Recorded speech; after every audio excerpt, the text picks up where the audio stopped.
Greetings, everyone. Welcome to the Healing Me First podcast. Uh, Stories of breakthroughs, transformation, and healing. Today, our special guest is Shannon Johnson, and we're going to be talking about the key to emotional and mental wellness. Right. Welcome, welcome, welcome, Miss Shannon. Well, thank you. I'm so glad to be here on your podcast today, Chef Bee. I am so grateful. It's an amazing, amazing day. So thanks so much for having me. Yes, wonderful. So, we know that you're into aromatherapy. For those of you who are listening, Shannon is very much into wellness as it relates to mental wellness, and she uses aromatherapy as a tool to support people in that space. So, I Mhm. want you to just share with our listeners and our viewers a little bit about how you got into this work. Awesome. Well, thank you so much. First of all, I'm from Philadelphia, and prior to moving to Atlanta, I didn't know anything about wellness, aromatherapy, natural health. But what happened is I moved to Atlanta, and when I moved to Atlanta, I just was surrounded by amazing people that were, vegetarian. I had never like self-care, homeschooling, at-home moms. So I just got exposed to this new world. I was a very corporate, rigid type of person. And no one knows that. No one knows that, Shannon, because everyone knows me after having children. And so, yeah, so when I was in that space, I what me and my husband we're going to be CEO of some company and things like that. And 3 months into the marriage, I got pregnant. And honestly, even with birth control and condoms and everything else, I got pregnant 3 months into the marriage. And I was really depressed because I was wanting to really focus on being this entrepreneur and tag teaming with my husband. I never thought about having children, so that was the first thing. And so I was surrounded by women that used a lot of natural methods and natural childbirth and all of that. So I decided to look to essential oils to help me kind of deal with some of the emotions that I was dealing with now that I was like in the situation of, being with child. And then I wanted to start thinking about, wow, when my child is born, I don't want them to use chemicals and different soaps and types of lotions that can harm them. So I started doing a lot of research on natural ingredients and things like that. And I really found out about essential oils. I used to get the essential oils in the health food stores. I made my own baby lotion, diaper rash cream, Right. and so yes, that's kind of how I started with essential oils because I was surrounded by people who were into natural health and natural products. And that's how I first started with essential oils. So they'll say that that baby was meant to be here. That's saying is that I got to come on through, and nothing's gonna stop me. So when we have the fails in the birth control, we got to know that that's a strong spirit. Cause Wow. no matter what, they're warrior. That's warrior energy. No matter what the barriers are, we about to do this. All right. Yes, ma'am. I think it's reframing is always important, right? So that's Hmm. very interesting because I actually have another friend who has had an experience like that. They said I was using the IUD, I was using this, and this, and that baby came Hmm. through. Yes. Hmm. So I know that you love essential oils. We both love essential oils. So I'm wondering, could you share a moment in your life where you felt like, from an emotional standpoint, things were just not where they needed to be, and then just how you triumphed through that experience. Absolutely. Well, the most challenging time in my life was when my son, that same son, was about 3. And of course, now looking back at it, it all makes sense and I understand. But what was happening when he was about 3, I had a very serious nervous breakdown. And I actually was producing breast milk, even though I wasn't pregnant. I had a lot of pregnant symptoms, although I wasn't pregnant. I had gained, I mean, I was over like 230 pounds. I mean, I felt like I was pregnant. Everything was acting like I was pregnant, but I was not. I had thyroid challenges. Um, I actually, you know, was like working nonstop. I wasn't sleeping. So I kind of went through this identity crisis where I was trying to be something that I wasn't. So I was an at-home mom for 2 years, and we were struggling. We were struggling financially and in a lot of ways. But I was feeling like I got to be this at-home mom, and I just put away all my, aspirations and things like that. And I really think that's what made me have the breakdown, because I was trying to be something that I wasn't. Mm. And so I ended up having postpartum depression. I ended up having the mental breakdown for me came in the term of a lot of anxiety with working and not sleeping, producing. I would be traveling, from California to Atlanta to Philly on no sleep doing presentations. Mm. And it got to a point where I just, like, reality and everything started to run together. And I actually, was actually institutionalized against my will twice. And it's interesting because to be real with it, it was a situation where, the people involved, they were talking to people about, oh, my sister, I don't know what's going on here. And so the people actually told them to just make something up so they could come and get her, Mm. because they felt I needed help. And so that's what happened. And I actually ended up being in, and I was like, I was a little out of it, and but it was a situation where I wasn't very, I was very agreeable. But what ended up happening is I ended up being like handcuffed and put in a van, and shackled and delivered to a mental institution in a basement, chained to the bed. That's what happened to me, even though I was having some challenges, but it was told that I attacked someone. So they made that up so that they could come and get me. That's the advice that they got. So that began the mental health challenge. And so that happened. The first time it happened, you know, I was on different medication that they gave me. And then about 3 months later, it happened again. But this time it was more severe because I was in a residential type facility for weeks. I was attacked one of the I don't want to say inmate.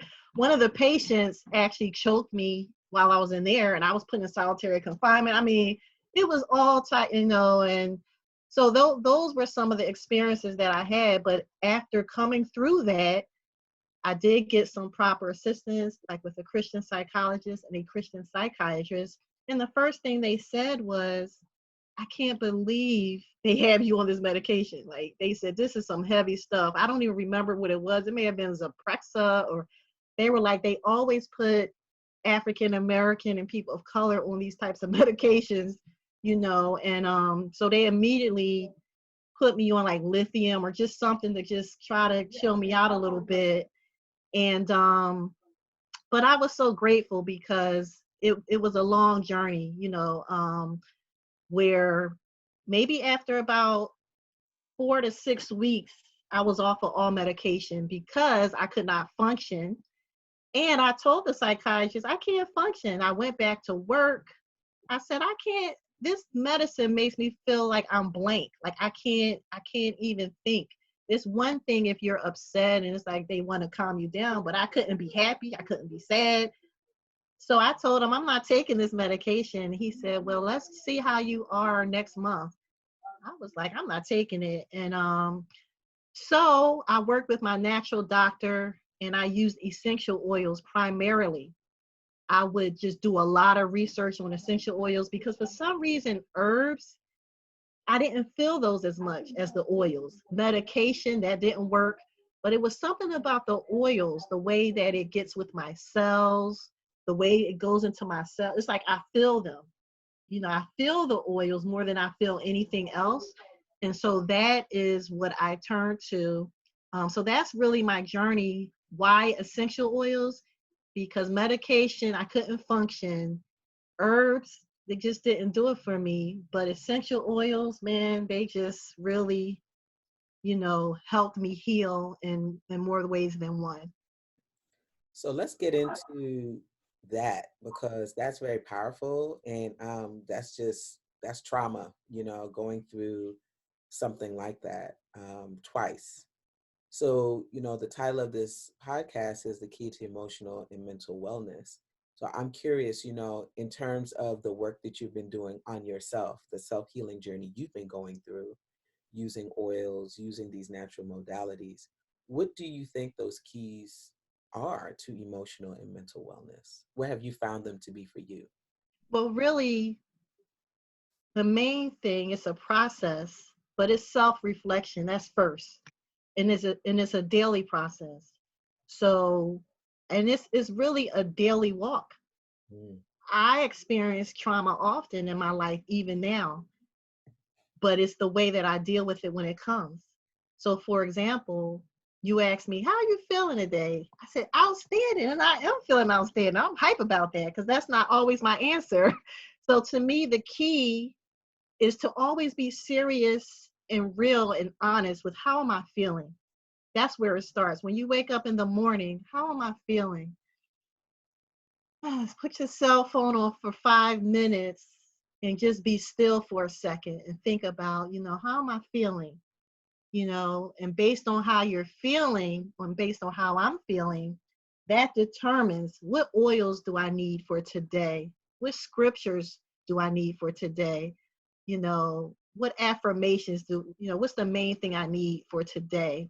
So really that's the beginning of is being honest with how am I feeling? Because nowadays people are like, I feel great and I'm not gonna say anything negative and but being real, how am I feeling? Wow, I'm feeling a little down today. I don't know why I'm feeling a little down. Okay, I'm feeling a little down. So what do I know?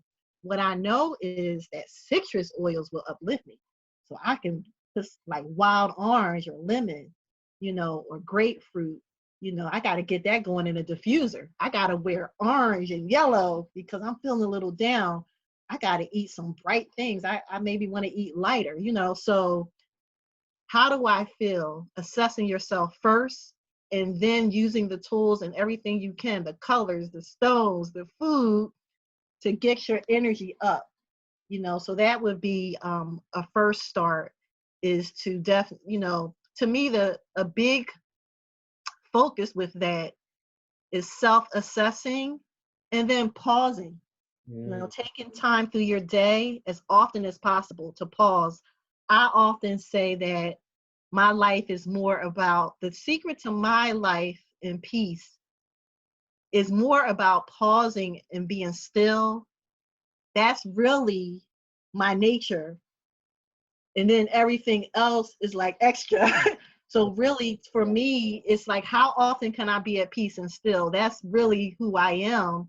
And then I just do the other stuff in between. Whereas though a lot of people do all this stuff and don't even breathe. So yeah. that's really my key to peace. And yeah, like you said earlier when we were speaking, people would be shocked at some of the things I go through on a daily basis. I was talking with my coach about that, and he was like, "The peace that passes all understanding, Shannon. That's what you have. So that's what people see. They don't see what it takes for you to maintain that. So that's kind of where that is. I love what you said, and I would actually add an adjective in front of self-assessment and pausing. I would add the adjective real Mm-hmm. self-assessment and pausing, because I think you're right. There are people who may self-assess, but I'm not sure how authentic, or I would even say instead of real, authentic. I actually just came up with that authentic self-assessment and pausing. I don't know if we're definitely going as deep as we need to go based on what you're saying with the self-assessment. So I love that. Just kind of really checking in daily. How am I feeling? That's it. That's beautiful. Mm-hmm. Beautiful. right, so that's the first one, self-reflection. What's next? Wow. Well, the key really, this is really amazing to me. You know, a lot of times I look at the day as starting at sunset. Like I look at the day starting at sunset, not in the morning. So a big key is understanding that you really want to have the next day, you know, done by like sunset. So for example, when you wake up in the morning, it really should be like an automatic pilot thing, because at sunset is, it's almost like, let me put it this way. Let's say your workday ends at 4 or 5. Okay, your workday ends. So now it's like, okay, my workday has ended. Let me take 30 minutes or an hour just to do nothing. My workday has ended. Let me just transition from work to not work. So let me just take about 30 minutes or an hour to do nothing or to relax. After that 30 minutes or that hour, let me now reflect on my day. Did I meet my goals? Did I do the things I said I was going to do? You know, let me reflect on that. So when we're talking about reflecting in this process, there's 2 times we're reflecting. One reflection is internal, Mm, the other reflection is external. yeah. So, okay, so did we meet our goals? Did, you know, and it's all good. It's not about that you didn't, it's just about assessing, it's just about tracking it. So now when we assess our day, this is the time we plan for the next day. So we're like, okay, I didn't get to these goals. So right before dinner, you're like, okay, what are my goals for tomorrow? You know, what did I do well? What do I need to tweak? So you kind of have what you're going to be doing tomorrow. And now you have the nourishment. That's another tip. So now we have our nourishment, we have our food and things of that nature. You know, after our food, I say we have hydration. Hydration, not just with what we drink, but bathing, you know, soaking in the tub, you know, to wind down your night. So so now, of course, we have that time where we're reading, we're stretching, we're pausing, because now we're resting, we're going to sleep. So now when we wake up in the morning, we're setting that timer, we're pausing, and then we're self-reflecting. And then when we're self-reflecting, once we're done with all that, and now we know we're wearing orange, we're doing this oil, we're doing that, we're doing that. So now we have our schedule. We have our morning routine, our morning routine. We know that we get up and we hydrate. We know that we get up and we stretch. You know, now maybe at 10 a.m. we produce. So now we're starting our work. So to me, the key is having all this stuff knocked out the night before. So really, when you sleep, it puts all of that in motion. And then when you get up, everything is like automatic. I find that, you know, we don't always do these things perfectly, but I find my most anxious or challenging days are days where I kind of just fell asleep, woke up, and I don't know what's going on. So that's kind of some of the keys. Yeah. And I think what I hear you saying is there are a couple things I'm hearing. I'm hearing planning. Planning is super important. And then also taking inventory of the things that need to get done.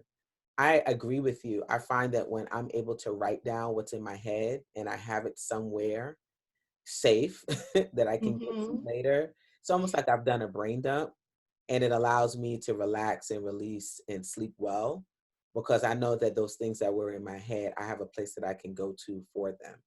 When I Mm-hmm. don't do that, then it's like like it kind of gets into my dream space. And I'm Mm-hmm. like, okay, what do I have to do today? And I find that when I just kind of just brain dump, get it all out, put it somewhere, I just rest a lot easier. And so I Mm-hmm. hear planning in there quite a bit. I love what you said about the sunset, though. I've never thought about it that way. One of the things that I think about is I find that people are the most honest about what they need in terms of this self reflection late at night before they go to bed or Mm-hmm. early in the morning when they get up.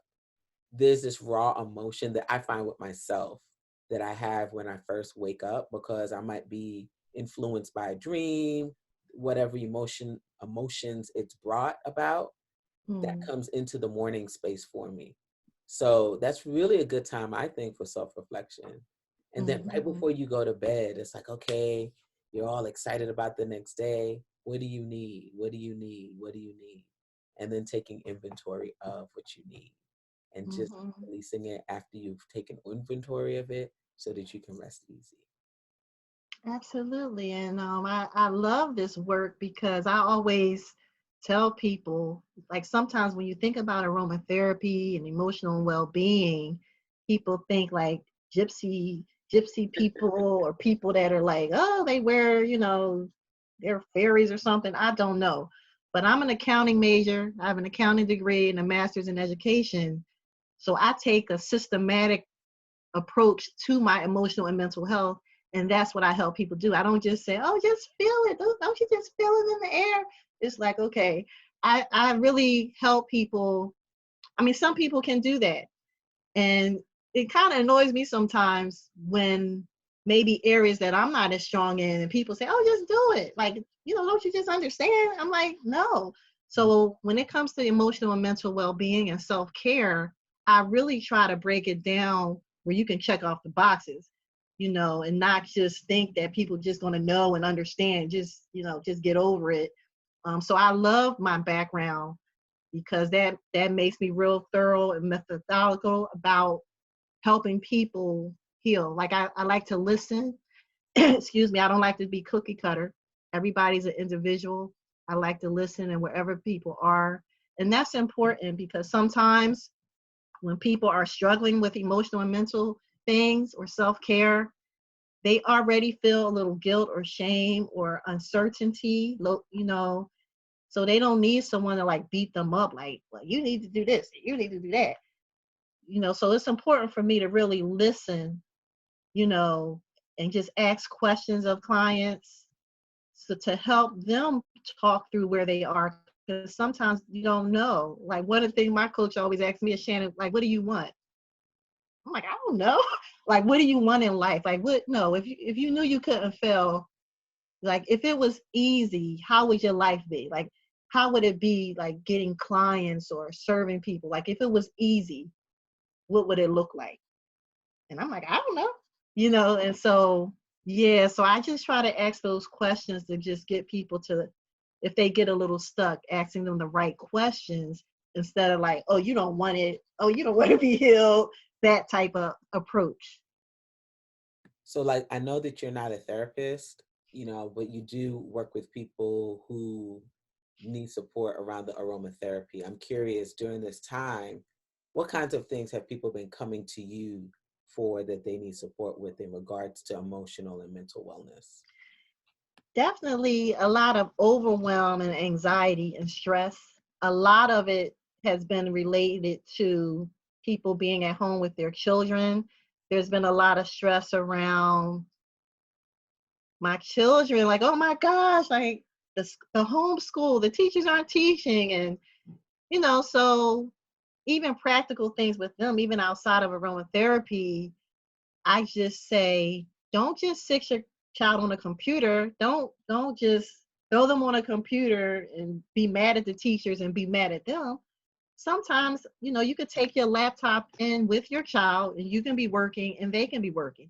And in between, you can say, oh, let me listen in on your class, or let me look at your, like, what work did you do today? Or what class do you have coming up?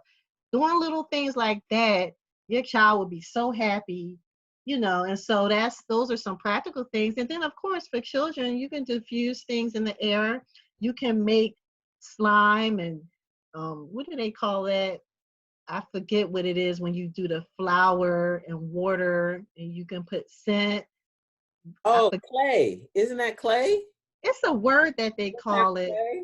something like that. But yeah, so you can even incorporate the aromatherapy with some tactile hands-on things with your children during this time. Even cooking with the essential oils with your children. And then they get that benefit of the oils in addition to spending that quality time with you because they're not with their friends. So that's one of the main things. And then people working from home, being stressed out with all these Zoom meetings and things like that. So really a lot of what I'm getting during this time is just pent up frustration, um, the relational in the family. I'm not really getting a whole lot of people talking a lot about like physical ailment type things like I normally get. It's more about they like oh my gosh, you know, most people right now, they just, how do I pause? How do I handle and juggle all of these things that are going on? And that's why, you taught me this, Chef B, breathing and water, getting 1/3 of your half your body weight in water, prior to breakfast, another third prior to lunch, and then that last third prior to dinner. So getting your water in and getting your pauses in. Some people say, well, how in the world can I get that much water in? And I say, well, treat your water like food. Like treat your water like it's food. Right. That's right. And then you can kind of eat wherever, what do they say? Eating to live versus living to eat, those types of dynamics. So I try to focus on water and breathing and being disciplined with the food choices, So you know, for overall health, it's not just emotional and mental well-being, but I like the idea of eating right, exercising, rest and managing stress, and then reducing the toxins that are inside of you for me, as well as the toxins as far as the people and the environment. Now, that has been my biggest challenge is really more so toxic people and toxic environment. For some reason, that affects me more than anything. Yes. So those are some keys. It's a holistic approach, not just zoning in only on emotional and mental. But I do believe that to be foundational, getting that under control and then going from there. It's so interesting that you added toxic people to the list because Mhm. I think when we talk about toxins, we're only referring mostly to the environment. But toxic people are in your Mhm. environment, which basically makes your environment toxic as Mhm. well. So yeah, it's definitely holistic, and I love that we kind of cycle back to some of the same points in some of these podcasts, even though we're focusing on one or two areas. It really comes back to this overall holistic approach to our wellness. Mhm. And so, one of the things that I want to ask you, like now, a lot of the things that you've dealt with in the past, do you feel like they can still come up, or they're sort of a thing of the past? You have these tools that can really help you. What's your thoughts around, where you've been, where you currently are, and just the tools that you have now that are natural to support you? I really think it's a daily walk. So yes, they can come back.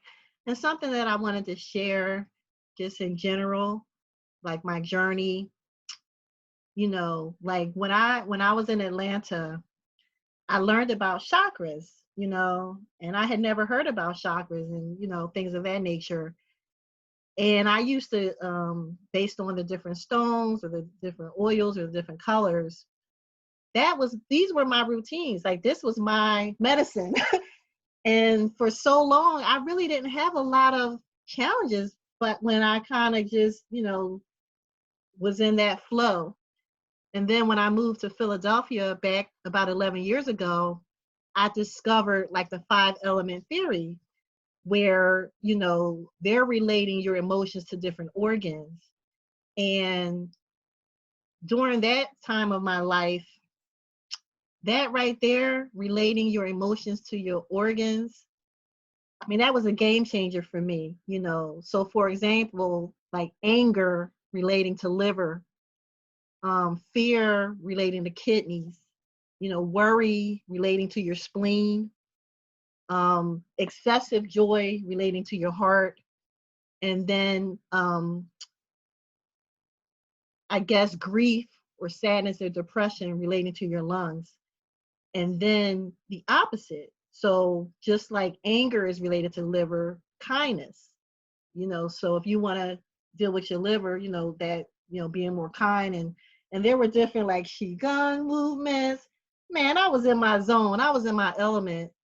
And so my struggle, I think the relapses or the struggle for me, and I love the candidness that we can be on this show, but to me sometimes it comes to like religion. Like sometimes I would battle, being raised, Christian or Hebrew Israelite, and we don't really talk about these types of things sometimes in those communities. So I was really torn because I was getting help and support with these tools, but then I'm like, you say this in those settings sometimes, you're like, wait. So honestly, for about maybe 4 years, I kind of put all my tools aside except for the essential oils. Like, but even with the essential oils, I still just had, because I'm thinking like I'm crossing some boundaries here. So over the last 6 months, I decided that I'm bringing all my tools back. And I've noticed Right. such a That's humongous right. difference.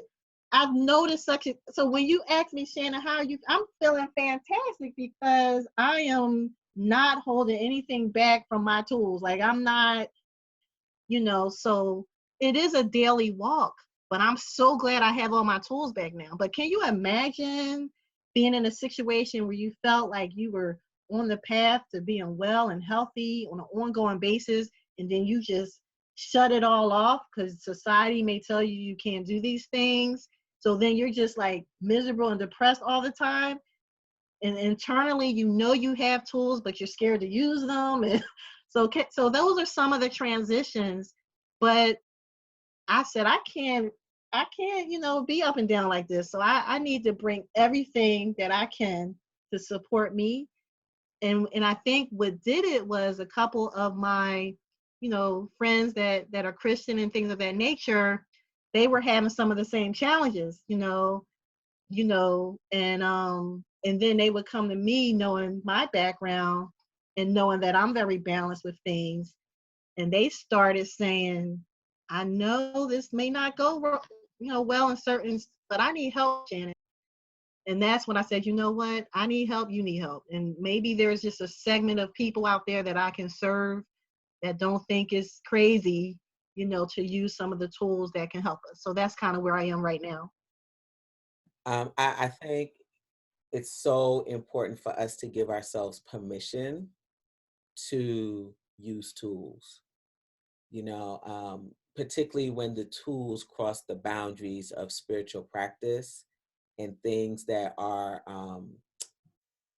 traditional to how we've been raised, how we've been, brought up in terms of what you do and what you don't do. But what I'm realizing, everything has its place. As African people who were in one particular part of the continent, there might have been tools that were used then, but really we're now diasporic people. We've evolved. Mm-hmm. And so the bloodline that you have running through you is not just one group of people, it's multiplicities of people. And Mm-hmm. that conversation, so they're talking to you in your cells.